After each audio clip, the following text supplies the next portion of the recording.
ప్రభు నామమున మీ అందరికీ వందనాలు. ఈరోజు దేవుని యొక్క వాక్యము వాగ్దానము. నీవిచ్చిన వాక్యము మనుషులలో నీ భయము పుట్టించుచున్నది. కీర్తన గ్రంథం 119 సంకీర్తనం 38 వచనం. ప్రియమైన దేవుని బిడ్డలారా, భయము లేని భక్తి వ్యర్థమైంది. భక్తి చేస్తున్నాం కానీ కొన్నిసార్లు ఆ భక్తిలో మనలో భయము లోపిస్తుంది. భయము లేని భక్తి వ్యర్థం అంటే మనం బైబిల్ పట్టుకుంటూ, లేకపోతే మెడల్లో సిలువలు వేసుకుంటూ, గోడల్లో దేవుని వాక్యాలు మనం పెట్టుకుంటూ, ఈ గృహానికి యేసుక్రీస్తు వారి అధిపతి అని, మేము పరిశుద్ధులమని, మనము దేవుని బిడ్డలమని అంటూ ఉంటాం. కానీ కొన్నిసార్లు మనం జీవితాల్లో దుర్భాషలు మాట్లాడుతూ ఉంటాం. దేవునికి విరుద్ధమైనటువంటి వాటిని చూస్తూ, వింటూ, మాట్లాడటం కలిగి ఉంటూ ఉంటాం.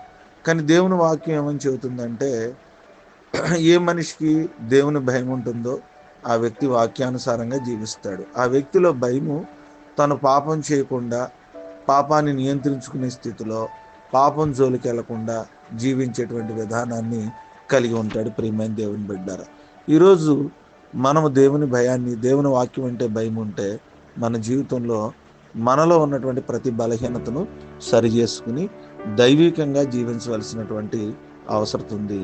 ప్రియమైన దేవుని బిడ్డలారా, ఈ యొక్క ఉదయకాల సమయంలో ప్రియమైన దేవుని బిడ్డలారా, మనల్ని మనం పరిశీలన చేసుకుని సరిదిద్దుకుని దేవుని భయాన్ని కలిగి మనం జీవిద్దాం. తల వంచుకుందాం, కళ్ళు మూసుకుందాం. మహోన్నతుడా, మీకు స్తోత్రాలు. మహాపరిశుద్ధుడా, మీకు వందనాలు. మీ ఘనమైన నామాన్ని బట్టి మిమ్మల్ని అందుకని స్తుతించి ప్రార్థన చేస్తున్నాం. రాత్రంతా కూడా మమ్మల్ని కాచి కాపాడారు. మరొక శ్రేష్టమైన దినాన్ని మా జీవితంలో మీరు అనుగ్రహించినందుకు మీ స్తోత్రాలు, వందనాలు తెలియజేస్తున్నాం. ఈ దినము మీ ఉన్నతమైన కృపను బట్టి మమ్మల్ని నడిపించండి. వాక్యపు వెలుగులోంచి మమ్మల్ని దర్శించినందుకు మీకు స్తోత్రాలు. ప్రభా, నీవిచ్చిన వాక్యం మనుషుల్లో భయం పుట్టిస్తుందని చెప్పారు. ప్రభా, నైనా మేము వాక్యానికి విధేయత చూపించి, ప్రభా, వాక్యాన్ని బట్టి మేము భయపడుతూ జీవించేటువంటి సహాయం మాకు దయచేయమని కోరుకుంటాం. ప్రభా, మా జీవితాల్లో ఉన్న ప్రతి ఒక్క భయంను తీసేయమని ప్రభునామను బట్టి వేడుకుంటూ ఉన్నాను.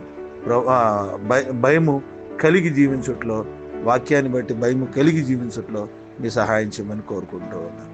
అయినా ఒకవేళ మేము దేవుని ఎరిగి కూడా, ప్రభా, నాయన వాక్యం తెలిసి కూడా భయం లేని జీవితాలు ఎవరైనా ఉంటే వారు సరిదిద్దుకుని వాక్యానుసారంగా జీవించే కొరకు చూపించిన ప్రార్థన చేయాలి. నేను ఈ దినము మా పని పాటలు, వివాహ దినాలు, జన్మదినాలు, కుటుంబ అవసరతలు ప్రతిదాన్ని కూడా పేరు పేరున మీ చేతులకు అప్పగిస్తున్నాను. ఈ దిన దీవులతో మమ్మల్ని నింపమని, మమ్మల్ని నడిపించమని ప్రార్థన యేసు నామమున అడుగుచున్నాను తండ్రి. ఆమేన్.